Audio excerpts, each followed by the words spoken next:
Rahuri factory परिसरात एका युवकाला अडवून शिवीगाळ करत मारहाण करून गळ्यातील सोन्याची चैन खेचून नेल्याची घटना घडली असून या प्रकरणी राहुरी पोलीस ठाण्यात तिघांविरोधात गुन्हा दाखल करण्यात आला आहे। याबाबत प्रसाद कारभारी लोखंडे राहणार सोमेश्वर वसाहत राहुरी फॅक्टरी तालुका राहुरी यांनी राहुरी पोलीस ठाण्यात फिर्याद दिली आहे।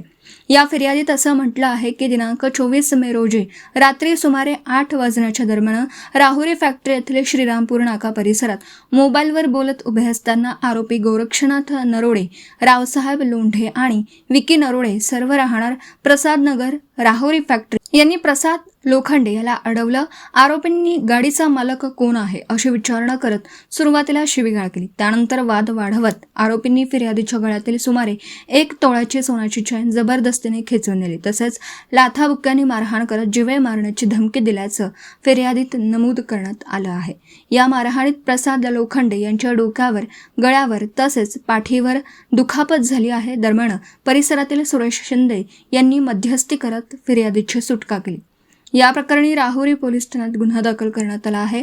घटनेचा पुढील तपास पोलीस निरीक्षक संजय ठेंगे यांच्या मार्गदर्शनाखाली police head constable Pravin Bagul हे करीत आहेत। दीपक साळवेसह योगेश पवार, न्यूज 14 राहुरी।